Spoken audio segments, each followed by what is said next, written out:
What's happening, everyone? We're going to speak about Supercoach 2020 today, and I assume a lot of you have forgotten about Supercoach. I haven't touched it for 2 months or however long, but I will be straight back into it as soon as we know what's happening with the trades and stuff. So I'll get into that in a second. But yeah, obviously been in isolation. I haven't shaved for far too long, and I'm just going to roll with it. So it should be good. But yeah, so I'm just going to speak about what I expect this year, and I'm not sure what the changes Herald Sun will make to Supercoach. To be honest, I think we're going to get a reset. That would be my guess. So I think that would be the best PR move to do, just so majority of people don't get upset, because some people might not want to play anymore if they do things complicated with changes. Maybe they allow a few trades, take them away from your 30. And then, rookies get cut from lists and stuff like that. So it's going to be a bit difficult. So I'm not sure how it's going to work. I think the best thing would be keep round one score. Just do a full reset. That would be the PR move to do, in my opinion. And good for marketing, from a marketing perspective as well. Because you want to get as many players playing. So that's what I think will happen there. But they can do whatever they like. So see what happens. Either way, I'm going to play. So hopefully they make a good decision regardless, so should be good. And I have 3 things listed here about what players I want to bring in, and we'll talk about my team as well, just very briefly. But I'm a little concerned because it's very unusual what's happened with players getting a long break, and I wonder which players are going to come back well, fit. Like you expect, guys like Pendlebury, Fife, ultimate professionals, they're going to be ready to go. But yeah, how many of these players, these guys are young men with a lot of money, who can get whatever they want. They're going to be on the piss they've probably been on the piss for 2 months.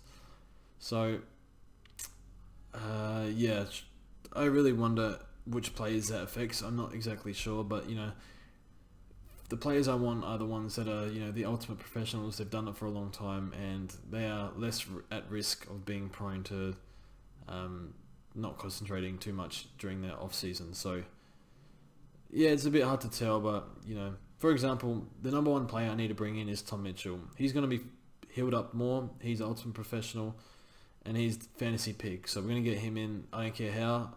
He's going to come in somehow. So yeah, so definitely Tom Mitchell is number 1 on the list to get in. Also have the 3 doggies mids I have. They all had 80% time on ground. I don't know what the hell was wrong with Luke Beveridge, because you need these star players on the field if you want to win. That's why I think Fife and Cripps had like mid-90s or something like that. Low to mid-90s time on ground. So that's fine. I have something written here, but I can't read it. Hugh Greenwood. And another thing, the players with high contested possession count. The players who score points, and those points are worth more, so contested possessions and intercepts. So these players seem to get scaled up a bit harder. So Hugh Greenwood scored a lot because of his high possession count, because shortened games and stuff. So players like him we're going to bring in, and yeah, so we'll speak a bit more about that soon. And yeah, I'm not too sure what else I want to do. I don't want to make too many changes, but I don't know. Let me know what changes you want to make in the comments or something like that. So you guys have probably forgotten what my team is, so I definitely haven't forgotten, but you might have forgotten even your own team. But yeah, just a really weird year. And then I want to talk about the direction of what I'm doing this year for Supercoach. I want to do more live streams because they were fun, and doing the radio calls were really fun. So people jumping on Discord asking questions, some people asking, just wanting a bit of airtime, not asking the best questions, but that's fine. It's all in a bit of fun. Podcasts, I'll speak to Enno about what we're going to do, but I'm not going to worry about it just yet. Would like to do one before the season starts, and definitely do a live stream before the season starts. So that'll be Supercoach Take podcast. So like us on Twitter and Facebook, please. That'd be good. That'd be really good. And I don't know what else I've got written here. So I like doing those post-round reviews. I don't know how that's going to work if we have games every day. I don't know.